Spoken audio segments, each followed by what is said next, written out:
ಭಾರತೀಯರು ವೀಸಾ ಇಲ್ಲದೆ ಮಲೇಷ್ಯಾಕ್ಕೆ ಡಿಸೆಂಬರ್ 2026ರವರೆಗೆ ಪ್ರಯಾಣಿಸಬಹುದಾಗಿದೆ. ಮಲೇಷ್ಯಾವು ಅಧಿಕೃತವಾಗಿ ಭಾರತೀಯ ಪ್ರಜೆಗಳಿಗೆ ತನ್ನ ವೀಸಾ ವಿನಾಯಿತಿಯನ್ನು ಡಿಸೆಂಬರ್ 31, 2026ರವರೆಗೆ ವಿಸ್ತರಿಸಿದೆ. ಅವರು 30 ದಿನಗಳವರೆಗೆ ವೀಸಾ ಇಲ್ಲದೆ ದೇಶಕ್ಕೆ ಭೇಟಿ ನೀಡಲು ಅನುವನ್ನು ಮಾಡಿಕೊಟ್ಟಿದೆ. ಗೃಹ ಸಚಿವಾಲಯದ ಪ್ರಧಾನ ಕಾರ್ಯದರ್ಶಿಯಾದ ಡಾಟುಕ್ ಅವಾಂಗ್ ಅಲಿಕ್ ಜೇಮನ್ ಅವರು ಈ ಪ್ರಕಟಣೆಯನ್ನ ಮಾಡಿದ್ದಾರೆ.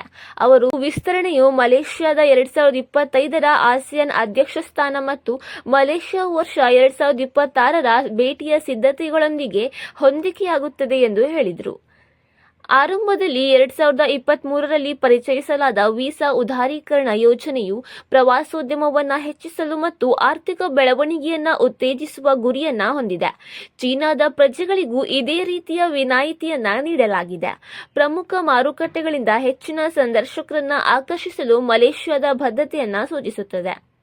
ಪ್ರಸ್ತುತ 2 ವಿಮಾನಯಾನ ಸಂಸ್ಥೆಗಳು ಕೋಲ್ಕತ್ತಾ ಮತ್ತು ಕೌಲಾಲಂಪುರ್ ನಡುವೆ ವಿಮಾನಗಳನ್ನು ನಿರ್ವಹಿಸುತ್ತದೆ. ಡಿಸೆಂಬರ್ 1, 2023ರಂದು ಪ್ರಾರಂಭವಾದ ವೀಸಾ ವಿನಾಯಿತಿ ನೀತಿಯ ಅಡಿಯಲ್ಲಿ ಭಾರತೀಯ ಪ್ರಜೆಗಳು ರಿಟರ್ನ್ ಫ್ಲೈಟ್ ಟಿಕೆಟ್ ಮತ್ತು ಬ್ಯಾಂಕ್ ಸ್ಟೇಟ್ಮೆಂಟ್ ಅಥವಾ ಕ್ರೆಡಿಟ್ ರೂಪದಲ್ಲಿ ತಮ್ಮ ವಾಸ್ತವ್ಯಕ್ಕೆ ಸಾಕಷ್ಟು ಹಣದ ಪುರಾವೆಗಳನ್ನು ಪ್ರಸ್ತುತಪಡಿಸುವ ಮೂಲಕ 30 ದಿನಗಳವರೆಗೆ ಮಲೇಷ್ಯಾದಲ್ಲಿ ಉಳಿಯಬಹುದಾಗಿದೆ. ಭಾರತೀಯ ಪ್ರಯಾಣಿಕರು ಮಲೇಷ್ಯಾದ ಪ್ರವಾಸೋದ್ಯಮಕ್ಕೆ ಪ್ರಮುಖರಾಗಿದ್ದಾರೆ.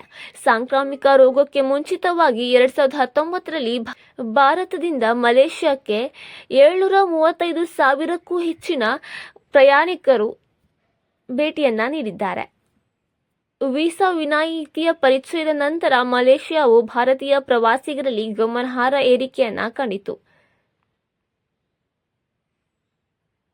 ಭಾರತೀಯ ಪಾಸ್ಪೋರ್ಟ್ ಹೊಂದಿರುವವರು ಡಿಸೆಂಬರ್ 1, 2023ರಿಂದ ಡಿಸೆಂಬರ್ 31, 2026ರವರೆಗೆ ವೀಸಾ ಇಲ್ಲದೆ ಮಲೇಷ್ಯಾಕ್ಕೆ ಭೇಟಿ ನೀಡಬಹುದಾಗಿದೆ.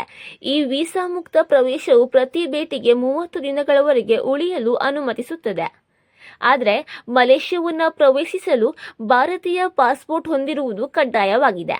ಕನಿಷ್ಠ 6 ತಿಂಗಳವರೆಗೆ ಮಾನ್ಯವಾಗಿರುವ ಪಾಸ್ಪೋರ್ಟ್ ಅನ್ನು ಹೊಂದಿರಬೇಕಾಗುತ್ತದೆ. ಮಲೇಷ್ಯಾವನ್ನು ಪ್ರವೇಶಿಸಲು ಭಾರತೀಯ ಪಾಸ್ಪೋರ್ಟ್ ಹೊಂದಿರುವವರು ಕಡ್ಡಾಯವಾಗಿ ಇದನ್ನು ತಿಳಿದುಕೊಳ್ಳಲೇಬೇಕು. ಕನಿಷ್ಠ 6 ತಿಂಗಳವರೆಗೆ ಮಾನ್ಯವಾಗಿರುವ ಪಾಸ್ಪೋರ್ಟ್ ಅನ್ನು ಹೊಂದಿರಿ. ಆಗಮನದ 30 ದಿನಗಳ ಒಳಗಾಗಿ ವಾಪಸಾತಿ ಅಥವಾ ಮುಂದಿನ ವಿಮಾನದ ಟಿಕೆಟ್ಗಳನ್ನು ಖಚಿತಪಡಿಸಿಕೊಳ್ಳಿರಿ. ಪಾವತಿಯೊಂದಿಗೆ ದೃಢೀಕೃತ ಹೋಟೆಲ್ ಬುಕಿಂಗ್ ಅನ್ನು ಹೊಂದಿರಿ. ದಿನಕ್ಕೆ ಕನಿಷ್ಠ $50 ಸಾಕಷ್ಟು ಹಣಕಾಸಿನ ನಿಬಂಧನೆಗಳನ್ನು ಹೊಂದಿರಿ. JIM ಪೋರ್ಟಲ್ನಲ್ಲಿ ಮಲೇಷ್ಯಾ ಡಿಜಿಟಲ್ ಆಗಮನ ಕಾರ್ಡ್ ಅನ್ನು ಆನ್ಲೈನ್ನಲ್ಲಿ ಪೂರ್ಣಗೊಳಿಸಿ.